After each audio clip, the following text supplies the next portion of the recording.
Je m'appelle Colline Daubré et je suis une des enseignantes de la Libre Université de Samadeva.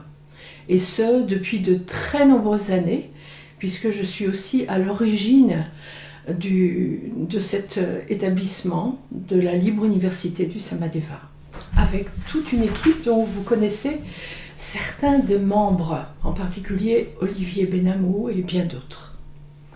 Aujourd'hui, je vous propose de partager avec vous ce que j'ai compris du sens que pourrait avoir ce coronavirus dans l'humanité aujourd'hui. Beaucoup de personnes ont un point de vue. Et les Français, je suppose que dans d'autres pays, c'est exactement la même chose, comme habituellement, cherchent des coupables. Les écologistes pensent, à juste titre, en tout cas en partie, que tout ça arrive parce que nous n'avons pas respecté la Terre et que nous la maltraitons depuis très longtemps.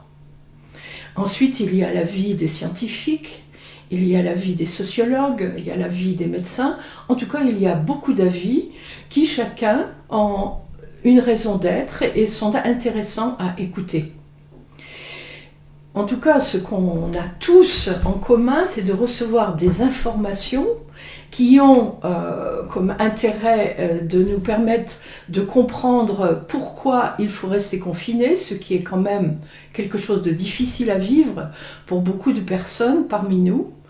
Et évidemment, ce qui va provoquer en premier la peur. La peur, c'est ce qui permet aux Français, apparemment, visiblement, de respecter ces consignes. Et même, parfois, il faut augmenter le niveau de peur en donnant des informations qui sont de plus en plus dramatiques, qui correspondent certainement à la réalité, en partie du moins, et qui sont indispensables, et qui montrent surtout notre niveau, parfois, d'immaturité. On en reparlera plus tard, si vous le voulez bien. Donc, quelles sont les véritables raisons de cette pandémie qui est tombée sur l'humanité là depuis un certain temps et qui pose tellement de problèmes bien au-delà de ce que l'on peut imaginer. Et on ne sait pas d'ailleurs exactement comment ça va se passer après, mais on peut imaginer que les conséquences vont être lourdes pour l'humanité tout entière. Alors, à la réflexion, il semble bien que si cette pandémie veut nous dire quelque chose, en tout cas s'il y a une leçon à en tirer, il est important au moins de l'entendre et de regarder à quel endroit nous pouvons changer quelque chose, puisque une crise, et là on est bien dans une crise a cet avantage qu'elle nous montre que nous faisons quelque chose de faux. Visiblement, nous pensons faux, nous ressentons faux et nous agissons faux quelque part. Donc, s'il y a une crise, c'est la fin d'une façon de penser, une fin de façon de ressentir obligatoirement, pour que le début d'autre chose commence évidemment. Donc, ça ne peut être dramatique que si nous ne comprenons pas l'éventuelle leçon que nous avons à bien comprendre, bien capter et à intégrer. Idriss Lahore donne un point de vue qui mérite aussi évidemment d'être entendu et qui est celui-ci. Si ce coronavirus arrive aujourd'hui, c'est que nous avons un gros problème en commun. C'est que nous avons coupé, et ça c'est valable partout dans l'humanité, nous avons coupé les liens. Le coronavirus nous montre que nous avons coupé les liens. Les liens avec quoi? Eh bien, les liens d'abord avec nous-mêmes. Et la preuve, il n'y en a pas qu'une, il y en a beaucoup d'épreuves, c'est que nous sommes incapables de rester en face de nous-mêmes, nous sommes noyés dans les informations, devant la télévision, devant notre ordinateur, dans une hyperactivité permanente, y compris les jours de repos, et nous avons réellement coupé ce lien avec nous-mêmes. À la limite, nous ne savons même plus comment nous y prendre pour le retrouver. Et ça peut même provoquer des angoisses chaque fois que nous sommes obligés de rester seuls. Ensuite, un autre lien qui a été coupé et qui est réellement dramatique et qu'on voit à l'œuvre partout dans le monde, c'est le lien avec les autres. Alors vous allez me dire, le lien avec les autres, moi j'ai plein de liens avec plein de gens, évidemment. Mais il ne s'agit pas de ce type de lien, il s'agit de la qualité des liens que nous pouvons avoir avec les autres. Et qui soient des liens qui ne sont pas là pour nourrir nos propres besoins et notre égocentrisme. Troisième lien avec lequel on a été vraiment coupé, et les écologistes là ont bien raison, c'est le lien avec la Terre. Nous n'avons plus de contact sain avec la Terre. Et la preuve est l'état dans lequel cette Terre est aujourd'hui. Et vraiment le moins qu'on puisse dire, c'est qu'on ne lui a pas fait de cadeau depuis déjà des décennies, en faisant passer nos besoins personnels et très égoïstes, on peut vraiment dire ça comme ça, bien avant les besoins de cette terre et bien avant les besoins des autres aussi, qui ont aussi besoin de cette terre. Donc nous ne savons plus partager, et ne sachant plus partager, eh bien nous créons un déséquilibre. Il y a déjà là 3 liens qui ont été coupés. Il y en a un 4e qui est très important aussi, c'est le lien avec le monde spirituel. Le mot spirituel est un mot un peu tabou aujourd'hui, depuis déjà un certain temps. Nous avons été pendant un temps pourchassés par les associations anti-sectes qui craignaient que derrière le mot spiritualité se cache un loup-garou dangereux. Et donc il n'a pas vraiment disparu du vocabulaire, mais c'est un mot que l'on prononce avec beaucoup de précaution aujourd'hui. Or, le spirituel, c'est quoi? Eh bien, c'est ce qui nous dépasse, c'est ce qui est beaucoup plus grand que nous et devant lequel on ne peut que être en admiration, en reconnaissance et en gratitude. Ne serait-ce que pour la vie que nous avons reçue, qui vient de nos parents évidemment, au niveau de notre corps matériel, mais qui vient de bien ailleurs. Le monde spirituel, c'est aussi le lien à l'intérieur de nous avec ce qui nous vient du monde spirituel. Ce qu'on pourrait appeler cet esprit ou cette graine d'esprit que chaque être humain porte en lui. Et qu'à la Libre Université, on appelle une essence. Mais vous pouvez lui donner un autre mot. Ça n'a pas d'importance. Voilà les 4 liens avec lesquels nous sommes coupés pratiquement tous. Il arrive à partir de là une chose étrange, bizarre, que ce coronavirus-là, qui fait tellement de dégâts dans le monde, est en train de nous enseigner. Le mot enseigner n'est peut-être pas le mot juste, mais on pourrait le prendre comme ça. La première chose, c'est qu'il nous oblige à rester confinés. Être confiné, ça veut dire pour beaucoup être seul. Parfois entouré des membres de sa famille, mais dans tous les cas quand même être seul, coupé des autres. Et ce face-à-face avec nous-mêmes devient une obligation. Alors évidemment, au début, on essaye de faire quelque chose qui nous fait plaisir. Par exemple, on regarde des séries à la télévision jusqu'à tard dans la nuit. C'est ce que me disait mon petit-fils il n'y a pas très longtemps. Avec beaucoup de fierté, je me suis couchée à 3h30 du matin et j'ai regardé une série. Ce sont les multiples activités que je fais dans ma maison que je n'ai pas le temps de faire le reste de l'année. Comme par exemple faire le ménage à fond, ranger mes placards. Il arrive un moment où tout ça finit par être fait. Et surtout où on en a assez de s'étourdir devant la télévision. Et on se retrouve réellement seul face à nous-mêmes et avec toute l'angoisse qui monte à ce moment-là et qui est particulièrement forte lorsque des personnes ont déjà au départ un terrain favorable à l'angoisse. Ensuite, qu'est-ce qui se passe? Il y a un mouvement qui va naître et un mouvement qu'on pourrait appeler un besoin que nous allons avoir à un certain moment, et quelquefois c'est très rapide, de rentrer en contact avec les autres. Et tout d'un coup, nous retrouvons des contacts avec des amis ou des membres de la famille que nous n'avons plus vus depuis très longtemps. Il y a comme une envie de renouer. On n'avait pas le temps avant, on n'y pensait pas, le temps passait si vite. Et là maintenant, le temps nous laisse le temps de retrouver ces liens. Il y a même des apéritifs par Zoom, il y a toutes sortes d'activités qui se font comme ça par Zoom.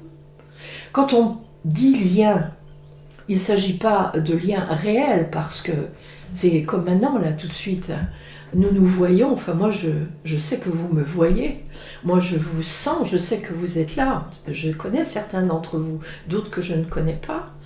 Mais on ne peut pas dire que nous sommes réellement dans un lien parce que nous le faisons à travers l'informatique, à travers un ordinateur et c'est loin d'être idéal. Mais pour l'instant, nous n'avons pas d'autre solution. Donc, nous pouvons entrer quand même en contact et dialoguer comme ça par le biais de nos ordinateurs. Donc, ce virus, il nous oblige à faire ce que nous ne faisions plus depuis très longtemps. Et dans ce face-à-face avec nous-mêmes, chacun peut faire son propre bilan.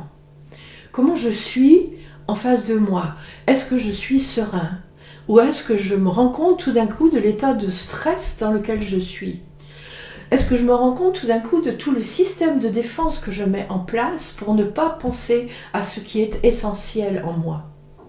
Et est-ce que seulement je me pose la question de savoir quel est l'essentiel pour moi? C'est quoi le sens de ma vie? Qu'est-ce que je veux faire de ma vie si je ne peux plus courir comme je courais? Si je ne peux plus m'agiter comme je m'agitais, alors à quoi ça sert de vivre? Et je peux vraiment vous souhaiter de vous poser ce type de questions parce que ça voudrait dire que vous commencez à comprendre le sens peut-être de cette pandémie. Peut-être, en tout cas un des sens, parce qu'il y en a beaucoup d'autres.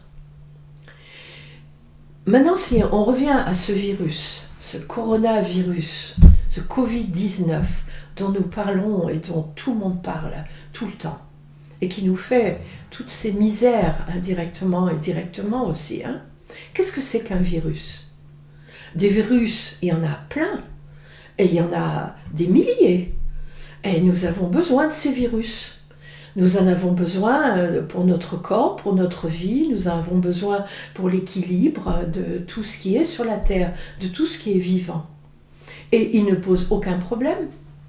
Chaque virus a une place, un rôle qu'il joue, et à partir de là, c'est exactement comme pour tout ce qui est vivant sur la Terre, il y a une interdépendance harmonieuse qui se fait, et tout va bien.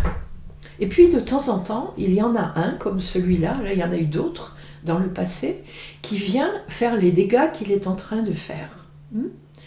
Qu'est-ce que fait ce virus? En fait, c'est quelque chose, alors comment pourrait-on l'appeler? Ça n'est pas une plante, ça n'est pas un animal non plus, c'est quelque chose entre les deux. Hein? Et en tout cas, ce qu'on peut voir, c'est qu'il a besoin de se compléter. Il ne se sent pas autonome vraiment, puisqu'il a besoin de se compléter. Se compléter, ça veut dire de se nourrir et de trouver quelque chose qui lui serve de support à sa nourriture. Et il semblerait que ce support soit nous. On s'en serait bien passé, mais c'est la réalité telle qu'on peut la vivre aujourd'hui. Donc, le coronavirus,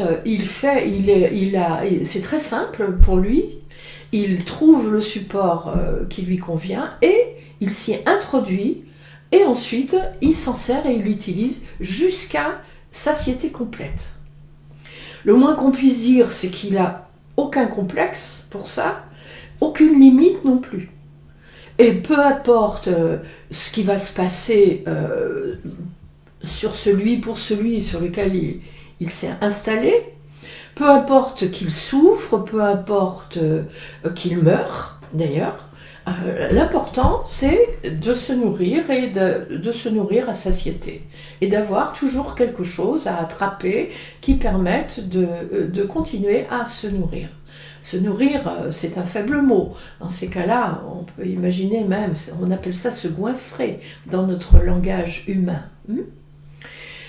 Si on regarde maintenant et qu'on fait un parallèle entre les êtres humains tels qu'ils se comportent depuis déjà beaucoup de temps, avec les autres, avec la Terre, et ce virus, est-ce qu'on ne peut pas s'autoriser à faire un parallèle entre les deux? Est-ce que nous aussi, nous ne sommes pas, à certains moments, comme des virus?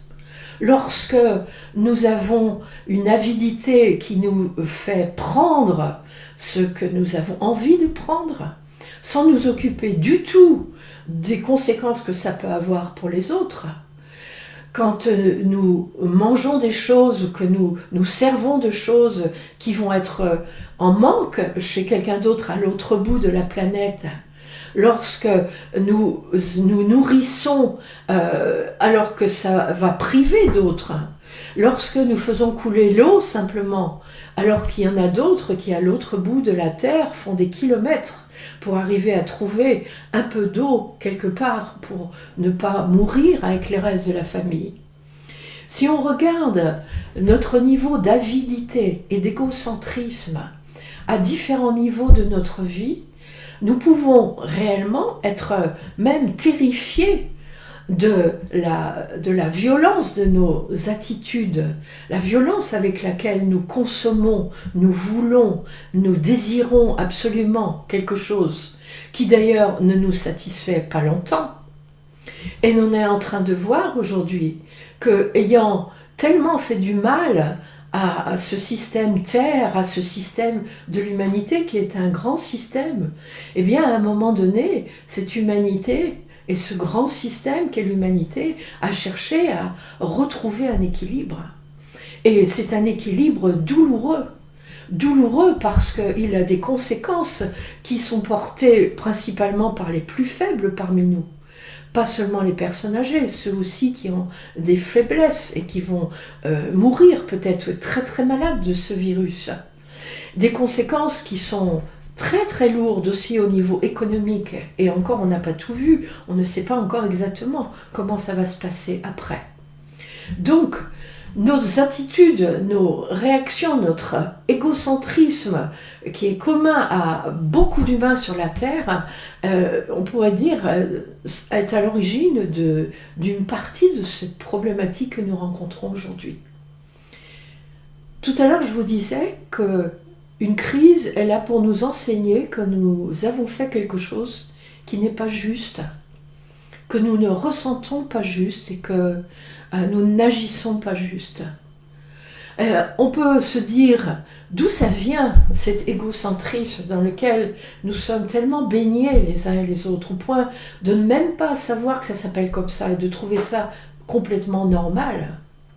Eh bien, c'est lié au fait que l'humanité est arrivée aujourd'hui dans son niveau d'évolution. Elle a évolué, elle a passé des étapes importantes déjà depuis des millénaires. Elle est arrivée dans une étape où elle ne supporte plus les contraintes imposées par les religions, par les sociétés, par les lois dans les différents pays. Donc on a vu tout d'un coup émerger ce qu'on appelle des petites révolutions qui sont devenues de grandes révolutions, avec des ras-le-bol et des revendications pour acquérir cette liberté, pour enfin être libre de ces contraintes. Bien sûr, tous les pays ne sont pas au même niveau par rapport à ça. Il y a encore des pays où il est impossible de se libérer des lois en vigueur ou des obligations légales, faute même, ou alors on peut en mourir même dans certains pays. Mais même dans ces pays-là, on voit ce mouvement qui émerge. Chez nous, il est particulièrement actif. La preuve, ce sont nos gilets jaunes et notre pays qui est régulièrement arrêté dans son fonctionnement, dans son économie, par les revendications massives comme ça, au point d'en être la risée d'ailleurs de beaucoup d'autres pays. La preuve, c'est aussi le fait que nous sommes incapables de réagir positivement lorsque il y a une contrainte qui est là. Nous voulons être libres. Nous voulons faire ce que nous voulons, quand nous voulons. Nous pouvons insulter, si on veut, le président de la République, taper sur l'épaule du pape en l'appelant Popol, ou je sais pas. J'essaie de mettre un peu d'humour. C'est un peu triste en même temps, hein. Et donc, il y a un rejet massif des obligations, des contraintes, parce qu'on veut être libre. Ce mouvement existe, il est à l'œuvre, et il fait qu'aujourd'hui, dans la plupart des pays dits civilisés, dont nous faisons partie, nous sommes le 7e pays le plus riche du monde, en France, eh bien, ce mouvement, il est installé, et il correspond à l'âge de l'adolescence. On pourrait dire ça comme ça. Nous sommes dans l'adolescence de l'humanité. Et le propre de l'adolescence, justement, ce sont les revendications pour essayer de tout ce qu'on a envie d'essayer, pour vivre tout ce qu'on a envie de vivre, sans trop s'occuper des conséquences que ça a. Ça, c'est quelque chose qu'on verra plus tard quand on sera plus vieux. Donc notre humanité, elle est dans ce grand mouvement de l'adolescence qui se veut libre. Mais libre, oui, mais avec les conséquences que nous sommes en train de vivre aujourd'hui, jusqu'à un certain point. Ça veut dire que si nous continuons, si l'humanité veut continuer à progresser et à passer d'autres niveaux de conscience, le niveau suivant, c'est le niveau de l'amour. C'est bien sûr être libre, bien sûr être un individu à part entière. Aujourd'hui, nous avons cette possibilité de nous individualiser vraiment, de mettre en valeur nos talents, nos compétences et de les offrir aux autres et au monde, bien sûr. Mais à condition d'accepter que les autres aussi puissent vivre la même chose. Cela veut dire que prendre, oui, mais à notre place, de façon juste, au bon moment, au bon endroit. Et ça, c'est ce que nous avons à apprendre. Et pour l'apprendre, qu'est-ce que nous avons besoin de faire? Nous avons besoin d'ouvrir le cœur. C'est le moment de faire ce que j'aime appeler, moi, la révolution de l'amour, de l'amitié. Dans amour, amitié, il y a âme. D'ouvrir son cœur et de rentrer d'âme à âme en relation avec les autres. De passer d'un état d'égocentrisme effréné qui est en train de nous conduire là où nous sommes arrivés aujourd'hui, et on en voit des preuves tous les jours, des gens qui se battent pour une petite chose dans les grandes surfaces par exemple, c'est vraiment catastrophique. Donc passer de cette étape-là à une étape du cœur qui s'ouvre, une révolution de l'amour. S'il faut en faire une, ça ne peut être que celle-ci. Et une révolution en douceur, une révolution avec du respect et avec les caractéristiques de ce qu'on appelle l'esprit. Cet esprit dont je vous parlais tout à fait au début, cet esprit qui nous vient du monde spirituel. Et les qualités de l'esprit, qu'est-ce que c'est? Eh bien, justement, c'est l'amour, c'est la compassion, c'est la joie, c'est la sérénité et c'est la clarté de l'esprit. Voilà l'enjeu dans lequel nous sommes aujourd'hui. Et la grande question, ça va être, est-ce que nous allons être capables de prendre ce nouveau départ? Est-ce que nous allons être capables de devenir plus raisonnables dans nos besoins, qui ne sont pas de besoins réels, qui ne sont que des désirs? Et les désirs, on sait que ça passe, que ça lasse, parce que ce n'est pas ce vide-là qu'on essaye de combler. Nous sommes en face de notre vide intérieur. Il est temps maintenant de retrouver ces liens harmonieux avec nous-mêmes, à travers des techniques comme la méditation, le yoga, tellement d'autres techniques que d'ailleurs la Libre Université vous enseigne tous les jours en live, là, à 15 h, et que nous renouions donc avec nous-mêmes, avec les autres, par une autre façon d'entrer en lien avec eux, faite de plus de bienveillance, de plus d'harmonie, de paix, Et de plus, ce qu'on appelle, nous, dans notre jargon, la considération extérieure. On considère que l'autre a autant de besoins, a le droit d'avoir autant de besoins que nous et de les satisfaire. Et pas seulement ceux qui sont à côté de nous. Ça serait un comble que nous ne le fassions pas avec ceux-là, mais avec ceux qui sont très loin de nous et qu'on ne voit pas, mais qui existent aussi et qui ont aussi, autant que nous, le droit d'exister. Et le lien, bien sûr, avec la terre, en commençant enfin à en prendre soin de la terre, des animaux, de la nature en règle générale. Donc, c'est l'enjeu aujourd'hui. Est-ce que nous allons en être capables? Est-ce que ce moment de confinement va nous permettre enfin de nous poser les bonnes questions? Est-ce que nous allons prendre le temps, plutôt que de nous étourdir, pour nous poser ces questions essentielles? Et si nous y arrivons, alors il y a des chances pour que le tournant puisse se faire. Tout l'enjeu est là. Je ne peux que le souhaiter très fort, et j'imagine que vous aussi, surtout en ce jour de Pâques. C'est le dimanche de Pâques. C'est quand même un symbole extrêmement important qui peut nous toucher au cœur, quelle que soit notre tradition religieuse, notre religion ou nos croyances.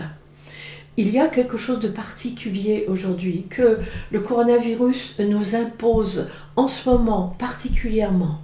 C'est le moment de la révolution pacifique, de l'amour et de la paix, et chacun peut le faire à son niveau, et ça commence là où chacun vit.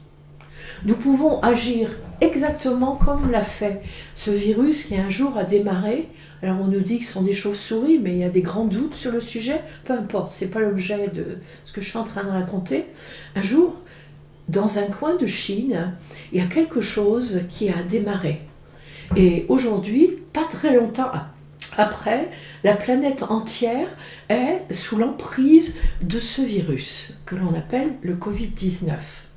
Eh bien nous pouvons avoir ce mouvement dans l'autre sens et être un porteur de paix à partir de là où nous sommes, là où nous habitons, avec les gens avec lesquels nous sommes. Commençons par nous exercer avec nos très proches, nos parents, nos enfants, nos conjoints. Est-ce que déjà là, à cet endroit-là, je peux dire que j'ai un lien de cœur qui est juste et harmonieux? Et si ce n'est pas le cas, qu'est-ce que je peux faire pour le réaliser? Et ensuite, on sait que ce mouvement s'étend tout doucement et peut aller beaucoup plus loin. Il va rejoindre les mouvements de tous les autres, dans d'autres familles, dans d'autres endroits, dans d'autres régions, dans d'autres pays. Et nous aussi, on peut, de par notre attitude nouvelle, aussi on peut aller à contresens de ce qui est en train de se passer avec ce virus. Et ça dépend que de chacun d'entre nous. C'est une démarche individuelle, mais avec laquelle nous pouvons nous mettre en accord parce qu'on peut prendre contact les uns avec les autres. Et j'ai envie de terminer en faisant référence à des films au cinéma. Je parlais de cinéma tout à l'heure. Il y a des films, moi, que j'aime beaucoup, peut-être que vous aimez beaucoup aussi. Ce sont les films où il y a des personnes très ordinaires, donc des histoires vraies, j'aime les histoires vraies, très ordinaires, qui un jour sont touchées par quelque chose dans leur environnement, une injustice par exemple. Et ces personnes ont un mouvement de révolte pour essayer de retrouver un peu d'équilibre et pour rétablir cette justice. On peut remarquer que tant que la personne est seule à se battre, elle n'y arrive pas. Elle est complètement coincée dans tout ce qu'elle peut faire. Elle ne se bute qu'à des obstacles. Le jour où il y a une personne, deux personnes, trois personnes qui sont touchées et se joignent à elle, alors à ce moment-là, il y a une véritable force qui est là, qui est à l'œuvre et qui est disponible pour pouvoir atteindre l'objectif qu'ils se fixent ensemble. Bien sûr, il y a toujours une locomotive, mais une locomotive, elle est faite pour en emmener beaucoup avec elle. Alors ma proposition, c'est que chacun devienne un peu cette locomotive et que vous trouviez chacun autour de vous des personnes qui vont être d'accord avec vous. Déjà, moi, je suis d'accord avec vous. alors ça veut dire que vous êtes d'accord avec moi. Donc on peut commencer ensemble. Et il y en a beaucoup sur cette terre qui ont envie de le faire ensemble. Et c'est ce que je nous souhaite en ce jour de Pâques. Et je serai très heureuse de vous retrouver pour continuer à parler avec vous de ce qui est en train de nous arriver. La prochaine fois, nous parlerons de la peur avec le coronavirus. Et il y a tellement d'autres sujets. Et de nous retrouver sur Facebook, donc sur la page de la Nouvelle Psychologie Spirituelle, qui est l'école dont je m'occupe. Et tous les jeudis à 15 h, un Zoom en direct où vous pouvez aussi poser des questions. Voilà, il suffit de m'écrire et je serai ravie de vous donner les codes. Merci de votre écoute, merci de votre attention et paix à chacun d'entre vous. Au revoir.